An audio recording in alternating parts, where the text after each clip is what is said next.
Wide I ఛానల్లోకి మీ అందరికీ పునః స్వాగతం.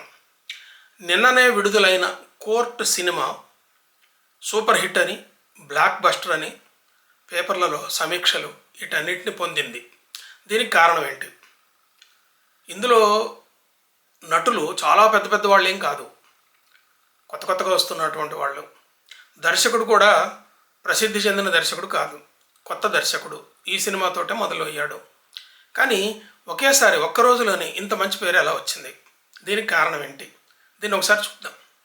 సాధారణంగా మా అబ్బాయి ప్రియదర్శి నటించిన సినిమాలు దేన్ని నేను రివ్యూ చేయలేదు, బలగంతో సహా. బలగం చేద్దాం అనుకున్నాను కానీ చేయలేదు. దీనికి కారణం ఏంటంటే ఆ సినిమాలను వేరే వాళ్ళు రివ్యూ చేస్తే నేను చూడాలని ఒక కోరిక, దాన్ని చదవాలని ఒక కోరిక, అంతే. కానీ ఈ సినిమా విషయంలో మాత్రం నేను కొంత రివ్యూ చేయాలనుకున్నాను. దీనికి కారణం ఏంటంటే దీంట్లో ఉన్నటువంటి సాంఘిక అంశాలు. ఇదే కారణం. ఈ సినిమా కథ ఒక పార్ట్లో కొత్తదేం కాదు, పాతదే. కానీ ఒక పార్ట్లో చాలా కొత్తగా మీకు కనిపిస్తుంది. దీనికి కారణం ఏంటంటే ఒక ఇద్దరు అమ్మాయిలు, అబ్బాయికి 18 దాటినాయి, అమ్మాయికి ఇంకా దాటలేదు, మైనరు. వీళ్ళిద్దరూ ప్రేమించుకుంటారు. ఇది పాత కథే. పెద్దవాళ్ళు వద్దనుకుంటారు. ఇది పాత కథే. కానీ ఎక్కడ మలుపు తిరుగుతుందంటే అబ్బాయి కులం చాలా చిన్న కులం, అమ్మాయి కులం చాలా పెద్ద కులం. సాధారణంగా రివర్స్ జరుగుతూ ఉంటాయి ఇది కూడా. కానీ ఇక్కడ కూడా చాలా సందర్భాల్లో ఈ జరిగే విషయాలు. ముఖ్యంగా ఇటీవలి కాలంలో సర్వసాధారణంగా ఇలాంటి ప్రేమ కథలు సహజంగా బయట సమాజంలో జరుగుతున్నాయి. అయితే వీటి పరిణామాలు ఎలా వస్తున్నాయో కూడా మనం చూస్తున్నాం. 2-3 రోజుల క్రితం కూడా ఒక జడ్జిమెంట్ ఒకటి వచ్చింది, అది కూడా మనకు తెలుసు. అయితే ఒక్కొక్కసారి ఈ పరిణామాలు ఎటువైపు దారితీస్తాయి, దీనివల్ల కథ ఎలా మలుపు తిరుగుతుంది, ఇది ఈ సినిమాలో ఉన్నటువంటి ప్రత్యేకత. అయితే ఈ అమ్మాయి ఒక అబ్బాయిని ప్రేమించినట్టు తెలుస్తుంది. ఆ అబ్బాయి చాలా తక్కువ, అంటే చిన్న కులం వాడు.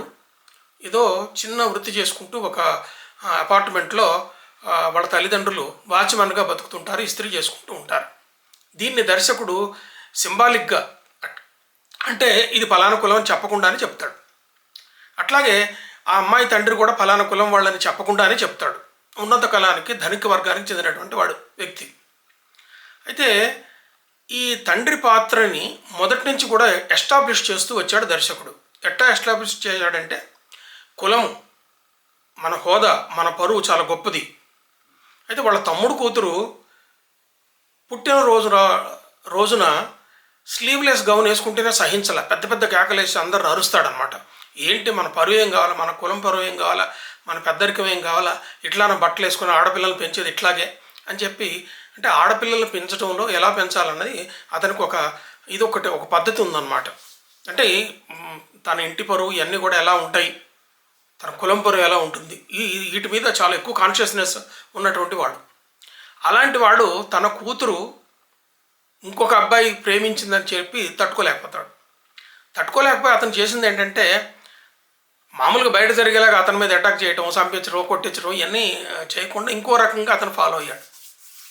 అతన్ని అరెస్ట్ చేయించడం, జైల్లో పెట్టించడం, అతనికి బెయిల్ రాకుండా చూడటం, పోక్సో కేసు కింద పెట్టడం, ఈ క్రమంలో లాయర్లను కొనడం, పోలీసుల్ని కొనేసేయడం, అది కోర్టుకు రావడం, ఇది కథ. అయితే ఇక్కడ దాకా మామూలు కథగా ఉంటుంది. కానీ ఇక్కడి నుంచి కథ ఒక మలుపు తిరుగుతుంది. కోర్టు డ్రామా ఇందులో వస్తుంది. ఈ కోర్టు డ్రామాలో సగం నుంచి చాలా చివరి దాకా అత్యంత ఉత్కంఠతో నడుస్తుంది ఈ సినిమా. దీనివల్లనే ప్రేక్షకులు దీనికి వెంటనే కనెక్ట్ అయిపోయారు. ఈ కథ వల్లనే కాకుండా ఆ దర్శకుడు తీసినటువంటి పద్ధతిలో. ఎప్పుడు కూడా చాలా కథలు బలవంతమైన, అంటే చాలా బలీయమైన కథలు మనకి సినిమాల్లో దొరుకుతుంటాయి. కానీ ఎంత బలీయమైన కథ ఉన్నా కూడా సినిమాలు ఫెయిల్ అవుతుంటాయి. దీనికి కారణం ఏంటంటే కథను చెప్పే పద్ధతి సరిగ్గా లేకపోవటం. కానీ దర్శకుడు ఇందులో కథను చెప్పే పద్ధతిలో ఒక కొత్త పద్ధతి తీసుకొచ్చాడు. అంటే చాలా పటిష్టంగా చెప్పగలిగాడు. ప్రేక్షకులను తెరకి అంటు పెట్టుకొని ఉండేటట్టుగా చేయగలిగాడు. ఏ దర్శకుడు ప్రతిభ అయినా ఎలా ఉంటుందంటే, అది ప్రేక్షకుడికి నెక్స్ట్ సీన్ ఏం జరగబోతుందన్నది తెలియకూడదు. అది సక్సెస్కి ఒక పెద్ద గుర్తు అన్నమాట. అలా ఉంటే ఆ సస్పెన్స్ మెయింటైన్ అవుతుంది. ఆ ఉన్న 2 గంటల 20 నిమిషాల్లోనే కథని అలా ప్రేక్షకుడు నిలబెట్టగలుగుతాడు. అలా నిలబెట్టగలిగిన దర్శకుడు మంచి దర్శకుడు అవుతాడు. ఇదొక దర్శకుడు ప్రతిభకి ఇది గిట్రాయి. ఇందులో ఇతను రామ్ జగదీష్ 100% సక్సెస్ అయ్యాడని చెప్పాలి. సినిమా సక్సెస్ కావడానికి ఇది ఒక ప్రధానమైనటువంటి కారణం. అయితే ఈ కోర్టు సీన్లో ఒక జూనియర్ లాయరు అప్పటికప్పుడే లాయర్గా మారి కోర్టులో వాదించడం, ఈ పాత్రను ప్రియదర్శి వేశాడు. ఇతనికి సీనియర్ పాత్రను సాయి కుమార్ వేశాడు. సాయి కుమార్ కూడా అద్భుతంగా ఈ పాత్రను పోషించాడు. అతను పాటించినటువంటి ఒక మలుపు వల్ల, అతను తన జూనియర్కి ఇచ్చినటువంటి ప్రోత్సాహం వల్ల అతను పూర్తిగా తిరిగి అందులో నిలబడగలిగాడు.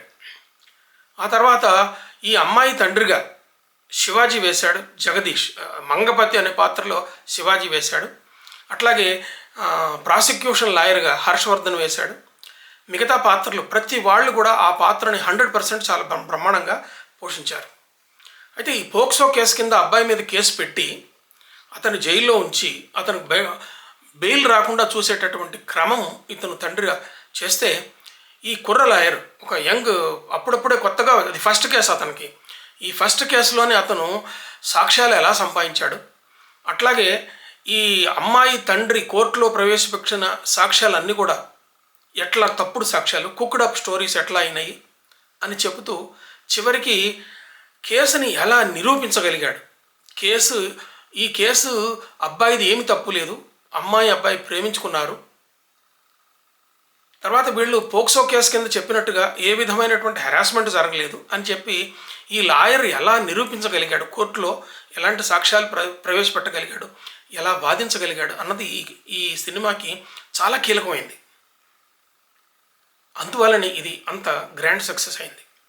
అయితే ఈ సినిమాకి ఉన్న ఈ ప్రత్యేకత ఏంటంటే, నడుస్తున్న చరిత్రలో, అంటే సమాజంలో నేడు వస్తున్నటువంటి ప్రేమలు, అట్లాగే యువతరం మధ్యలో ఉండేటువంటి ఆకర్షణలు, ప్రేమలు, వీటి వెనక భిన్నమైనటువంటి కులాలు ఉన్నప్పుడు ఎలా ఉంటుంది పరిస్థితి, కులాల్లో హెచ్చుతగ్గులు ఉన్నప్పుడు పరిస్థితి ఎలా ఉంటుంది, దీనివల్ల యువతరం ఎలాంటి సమస్యలు ఎదుర్కొంటూ ఉన్నది, ఎలాంటి న్యాయపరమైన సమస్యలు వస్తున్నాయి, వీటన్నిటిని కూడా ఈ సినిమా చాలా ప్రతిభావంతంగా చూపించగలిగింది.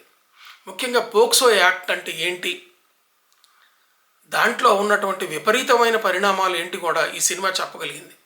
సినిమా చివరిలో కొన్ని వ్యాఖ్యలు చేస్తుంది. ఏంటంటే 17 సంవత్సరాల 364 రోజులు వయస్సు ఉన్న కూడా పోక్సో చట్టం కిందకి వస్తుంది. ఒక్క రోజు దాటితే 17 సంవత్సరాల 365 రోజులు దాటితే ఇంకొక దీని కిందకు వస్తుంది. ఎలా సాధ్యం? అప్పటి ఆ ఒక్క రోజులోనే ఎలాంటి పరిణతి వస్తుంది అంటే దీంట్లో వచ్చే సమస్యలు ఏంటి, అసలు పోక్సో చట్టం దేన్ని ఉద్దేశించి పెట్టారు, అది ఎలా మిస్యూజ్ అవుతుంది, ఇది కూడా ఈ సినిమా చర్చించింది. అందుకే ఈ సినిమా అంత గ్రాండ్ సక్సెస్ అయింది. మిత్రులారా, తప్పకుండా చూడండి. ఒక మంచి ఫ్యామిలీ డ్రామా, ఒక మంచి కోర్టు డ్రామా ఇందులో వచ్చింది. అంతేకాకుండా ఇందులో ప్రత్యేకత ఏంటంటే, మామూలుగా సినిమాల్లో కోర్టు డ్రామాలు చాలా హై డ్రామాలు ఉంటుంటాయి. అందులో లాయర్లుగా వేసేటటువంటి వాళ్ళు కానీ, లేకపోతే ఈ గవర్నమెంట్ తరఫున వాదించే లాయర్లు కానీ చాలా వేరే డైలాగులు, పెద్ద పెద్ద డైలాగులు చెప్పుకుంటూ, చేతులు ఊపుకుంటూ, జడ్జిని ఉద్దేశించి చేయి చూపిస్తూ ఇలా మాట్లాడుతూ ఉంటారు. అసలు కోర్టుల్లో ఇది జరగదు. ఇది జరిగితే లాయర్ అలా మాట్లాడితే జడ్జి వెంటనే వారిస్తాడు. ఈ డ్రామా అన్నది తెలుగు సినిమాల్లో మొదటి నుంచి వస్తూనే ఉన్నది. కానీ ఇందులో అట్లా లేదు. చాలా సహజంగా లాయర్ ఎంత ఒద్దికగా ఎలా మాట్లాడతాడో అదే చూపించాడు. ఇది ఈ సినిమా సక్సెస్కి ఒక మంచి ఉదాహరణ. మిత్రులారా, ఈ వీడియో మీకు నచ్చితే లైక్ చేయండి, ఇతర మిత్రులకు షేర్ చేయండి, సబ్స్క్రైబ్ బటన్ నొక్కి బెల్ బటన్ నొక్కండి. ఇలాంటి సినిమా రివ్యూల కోసం, సాహిత్యం రివ్యూల కోసం పులికన్ను చూడండి. నమస్తే.